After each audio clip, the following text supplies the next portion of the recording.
Alors Benoît, bonjour. Aujourd'hui beaucoup d'émotions, une page se tourne, une fin de carrière professionnelle en tant que joueur.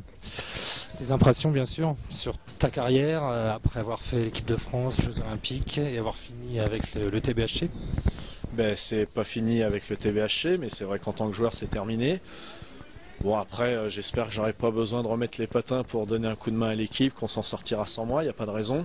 Non, voilà, c'est le plus joli, c'est pas le départ, c'est pas l'arrivée. Ce qu'il y a de plus beau, c'est le trajet. Voilà, la route était belle, on a rigolé, il y a eu des moments, il y a eu des hauts, il y a eu des bas, aussi bien au TBHC qu'ailleurs. Mais voilà, c'est 38 ans, dans 3 semaines, c'est le moment de raccrocher un petit peu, de passer à autre chose et de se consacrer un peu plus aux gars, parce que c'est aussi les gars qui supportent un joueur-entraîneur, c'est pas toujours évident, ça manque parfois de lucidité. Donc là, on va prendre un petit peu de recul pour essayer d'approfondir les choses tactiquement, techniquement et travailler un peu plus. Et puis après, il y a tout le hockey mineur. Enfin voilà, c'est une carrière de joueur qui se passe. Ouais, c'est pas la fin du monde. Je continuerai à mettre mes patins et à jouer un petit peu avec les copains parfois. Pas avec les seniors en tout cas, mais avec d'autres du club, que ce soit les jeunes ou les moins jeunes. Mais voilà, il y a le hockey mineur à continuer. Il y a l'équipe senior, ça serait bien qu'elle se maintienne et qu'elle s'installe dans cette division, parce que c'est de plus en plus dur avec des équipes de plus en plus professionnelles. Donc c'est à nous aussi de passer des paliers, d'aller, au lieu de se plaindre qu'il n'y a plus d'argent, à nous de se battre pour aller en chercher et faire avancer l'association comme on le fait comme ils le font depuis 20 ans, mais c'est vrai que depuis 6 ans, on a peut-être passé quelques paliers.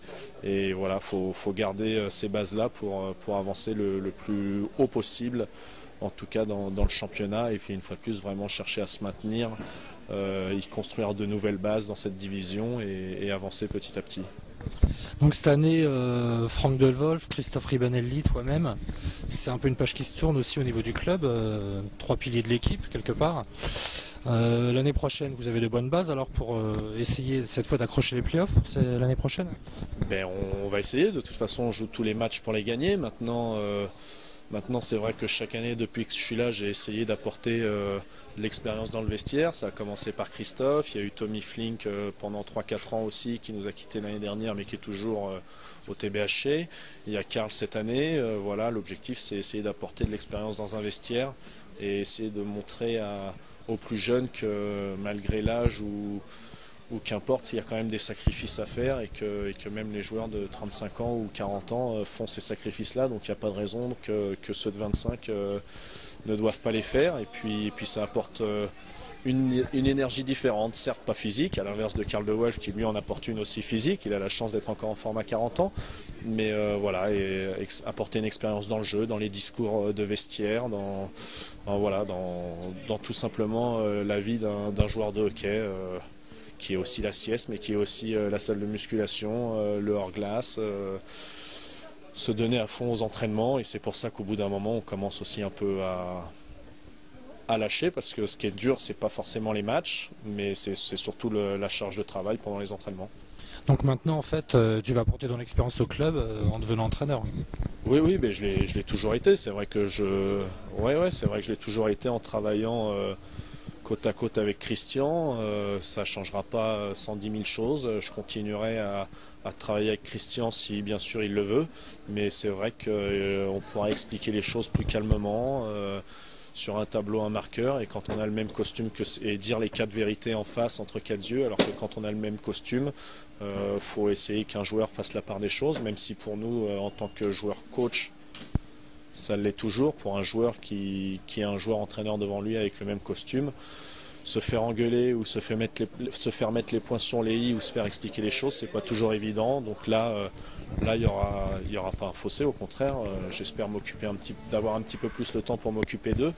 Mais voilà, il y aura, j'espère, une lucidité pour prendre plus le temps d'expliquer les choses et d'expliquer clairement ce qu'on demande.